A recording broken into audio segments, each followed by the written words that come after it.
मैं कुछ और सुना रहा हूँ। एक गजल है ना, अक्सर देर कर देता हूँ मैं, कहीं आना हो कहीं जाना हो कोई वादा निभाना हो, अक्सर देर कर देता हूँ मैं। तो कविता हमारी है आज की, जो आपको ठीक लगे। इस बार का टॉपिक जो था ना, वो जैसा टॉपिक था उसी के हिसाब से कविता भी है। कैसे दिया उसने कोई नमस्कार जो आपके मन में है। हाँ, तो जो आपको ठीक लगे। बेगम साहब की आवाज़ आई, क्या खाना है आज? अरे जो तुम्हें ठीक लगे। कहाँ जाना है आज? अरे वहीं जहाँ तुम कहो। अरे वो शर्मा जी की लड़की, शादी है आज उसकी, शादी में जाना है क्या? अच्छा जैसा तुम बोलो। ये सब तो हमारे यहाँ पम्मी की शादी में और पप्पू के रिसेप्शन पे भी परिवार सहित आए थे। ठीक है, फिर तुम जो बोलो। तो हमें भी जाना चाहिए। अच्छा जैसा तुम बोलो। एक बात और बता दो, मैं क्या पहनूंगी शादी में? कुछ भी जो तुम्हें ठीक लगे।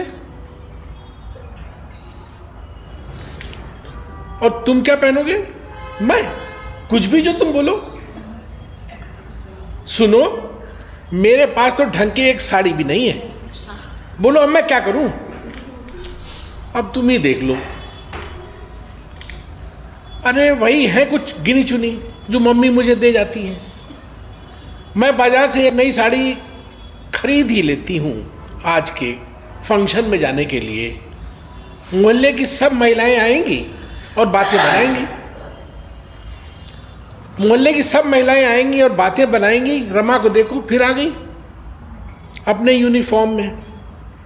ठीक है, तुम्हें जो ठीक लगे। क्यों, तुम्हारी जुबान पे ताला है? हाँ ना, ठीक है के अलावा भी कुछ आता है? या तुम्हारी बोली दोस्तों को देखकर ही फूटेगी, या फिर वो नकचड़ी बरमाइन को देख? तब तो बहुत पटर पटर होती है। तब तो बहुत पटर पटर होती है। उसकी लड़की को देखकर तुम्हारी चोंच खूब खुलती है। ऐसी मुस्कान चेहरे पर आती है जैसी तो मुझे पहली बार देखकर भी नहीं आई थी। मेरे सवालों के जवाब भी सही से दिए नहीं जा सकते तुमसे। इस रौद्र रूप को देखकर मैं घबरा गया, हकपका गया, तो आंख खुल गई। अचकचा कर देखा तो ये किस्सा स्वप्न में हो रहा था और मैं तो बिस्तर पे ही पड़ा था।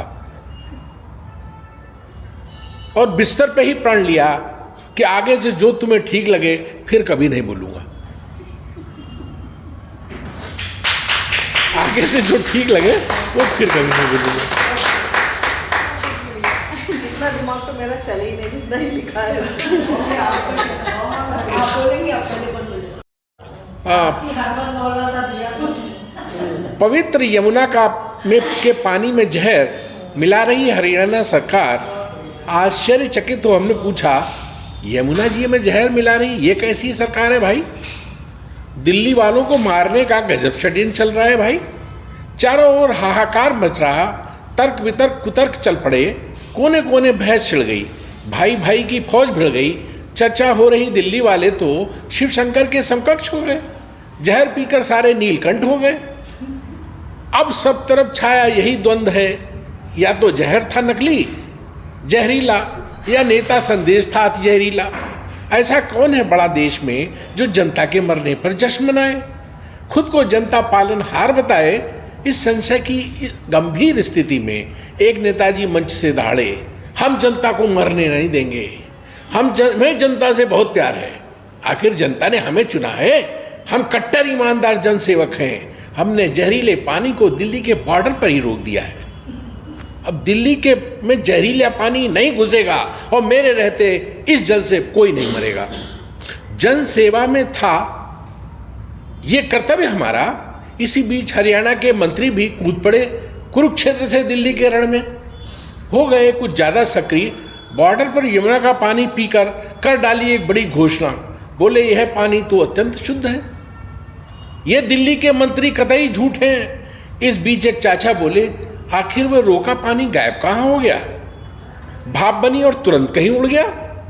एक खबर फिर से थी आई, दिल्ली के मंत्री बोल रहे थे, देखा असर हमारे चिल्लाने का, हरियाणा कितना डरा हुआ है, यमुना के पानी की तबीयत अब पूर्ण रूप शुद्ध हो गई है। चाचा फिर बोले, यह तो बहुत अजीब गजब जहर था, पल में अंदर, दूसरे पल में किधर हुआ छूमंतर। चौतरफा समस्या से घिरा देखकर चुनाव आयोग की सक्रियता से पानी का मुद्दा चला गया पानी में और शोर शराबे में हम हंस के बोले। इस माहौल को देखकर पक्का है चुनाव आयोग ने घोषणा चुनाव की दिल्ली में कर डाली है। अब ऐसी खबरें, नए नए ड्रामे जनता को मूर्ख और भ्रमित करेंगे।